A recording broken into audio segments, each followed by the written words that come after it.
Deep into the night, Titanic continued across the freezing Atlantic, while the lookout carefully searched the darkness for anything ahead.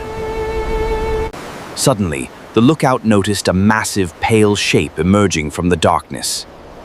He immediately realized something was dangerously close. With almost no time to spare, the lookout urgently sent a warning to the bridge, alerting the officers to the danger. "Iceberg! Right ahead!"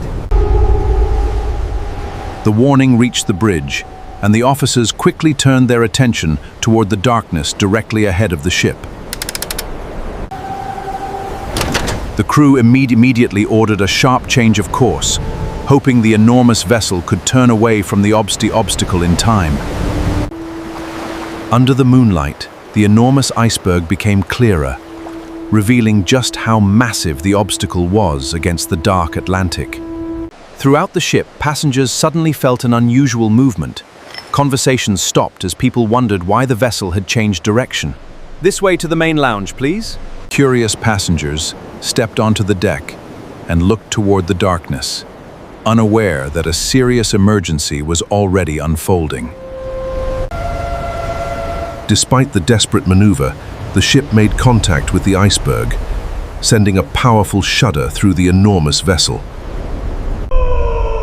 For several moments, the passengers remained confused and silent, trying to understand the strange vibration that had just shaken the ship.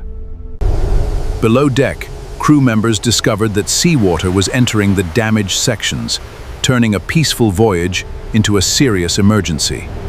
Engineers rushed to assess the situation. They worked quickly as water entered parts of the lower sections. "Get those pumps started immediately! Monitor that valve!" On the bridge, the officers received troubling information and began to understand that the damage was far more serious than expected. Passengers were calmly instructed to prepare for an emergency. Gather their belongings, please proceed calmly toward the assembly area and move toward the designated assembly areas.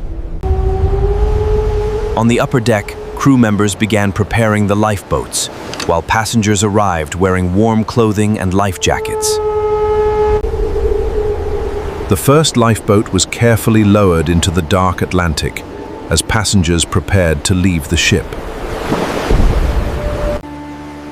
From the small lifeboat, passengers looked back at the enormous ship, its glowing windows still shining against the darkness. More lifeboats were gradually lowered as the evacuation continued, carrying passengers farther away from the increasingly troubled vessel. Only hours earlier, the ship had seemed unstoppable. Now, its brilliant lights stood against an ocean that stretched endlessly into darkness. The voyage had changed forever. For those aboard, the night was no longer about reaching America, but surviving the journey.